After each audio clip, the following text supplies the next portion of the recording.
இப்போ லைவ்ல என்ன நடக்குதுன்னா, ஜாக்குலின் வெளியே படுத்துக்கிட்டு கண்ணை கசக்கிட்டு இருக்காங்க. பிக் பாஸ் என்னைய வந்து கன்ஃபெஷன் ரூம் கூப்பிடுங்க. எனக்கு வந்து என்ன ரூல்ஸ்னே தெரியல அப்படிங்கிற மாரி கண்ணை கசக்கிட்டு அவங்கள பார்க்கவே ஒரு மாரி இருக்குது. எனக்கு ரூல்ஸ்னா என்னன்னு சொல்லுங்க, சொல்லுங்க அப்படின்னு சொல்லி அவங்க பார்க்கறதுக்கே பாவமா வெளியே படுத்துக்கிட்டு அழுகிறாத குறையா வந்து இருக்காங்க அப்படின்னு தான் சொல்லணும். அதாவது இதுக்கு என்ன காரணம் அப்படின்னா, ஜாக்குலினுக்கு வந்து உடன்பாடு கிடையாதுங்க. அதாவது இந்த ஆண்களுக்கு வந்து பார்த்தீங்கன்னா, ஒரு வாரம் நாமினேஷன்லேருந்து பெண்கள் வந்து விடுதலை குடுத்தாங்கல்ல அந்த ரூமுக்காக, அதில வந்து உங்களுக்கு உடன்பாடே கிடையாது. அதனால எல்லா பெண்களோடையும் நாளே வந்து ஒரு மோதல் போக்கு வந்து ஏற்பட்டுருச்சு. எல்லாருமே அதுக்கு வந்து ஒத்துக்கிட்டாங்க. எல்லா பெண்களுமே நம்மளுக்கு வந்து சிங்கிள் பெட்ரூம் தான் நல்லா வசதியா இருக்கும். அதனால ஆண்கள் வந்து ஒரு வாரம் நாமினேஷன் வந்து ஃப்ரீ கேட்குறாங்க. அதை நம்ம வந்து குடுத்துறோம் அப்படின்னு சொல்லி குடுத்துட்டு எல்லாம் போயிட்டாங்க. ஆனா, ஜாக்குலினுக்கு மட்டும் பார்த்தீங்கன்னா, அதில உடன்பாடே இல்ல.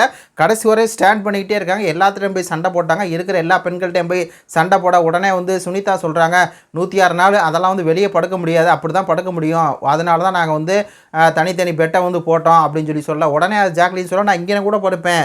இந்த இடத்துல கூட படுப்பேன் அப்படின்னு சொல்லி பார்த்தீங்கன்னா, பாத்ரூமு அந்த சைடில் வந்து இது இருக்கும் இல்லையா, சோஃபா இருக்கும் இல்லையா, அதில் கூட நான் படுப்பேன். ஆனால் அவங்களுக்கு ஒரு அட்வான்டேஜ் வந்து போயிடுச்சு ஆண்களுக்கு. அது எப்படி நீங்கள் கொடுக்கலாம், எங்களை கேட்காம என்னை கேட்காம எப்படி கொடுக்கலாம் அப்படின்னு சொல்லி அவங்க ஒரு ஸ்டாண்டை வந்து எடுத்துக்கிட்டே போயிட்டு இருக்காங்க.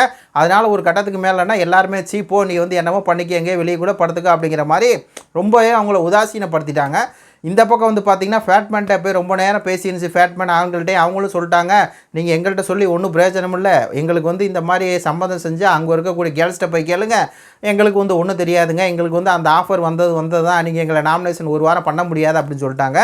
இப்போ அதெல்லாம் வந்து இது பண்ணிட்டு வேறு வழியே இல்லாமல் நம்ம என்னடா அப்படி வீரமாக பேசிட்டோமே, இப்போ வந்து என்ன பண்ணன்னு தெரியாமல் வெளியே வந்து படுத்துட்டாங்க. வெளியே வந்து படுத்துட்டு தான் லைவில் இப்போ பார்த்தீங்கன்னா ரொம்ப வந்து இதாக போய் பிக் பாஸ் இது வந்து என்னை வந்து கூப்பிடுங்க கன்ஃபெஷன் ரூமுக்கு.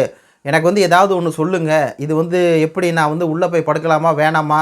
ஏதாவது அதில் ஏதாவது ஒரு சலுகை நீங்கள் கொடுக்க முடியுமா? அப்படிங்கிற மாதிரி அவங்க கேட்டு ரொம்ப சீரியஸாக வந்து ஒரு இதாக போயிட்டுருக்காங்க.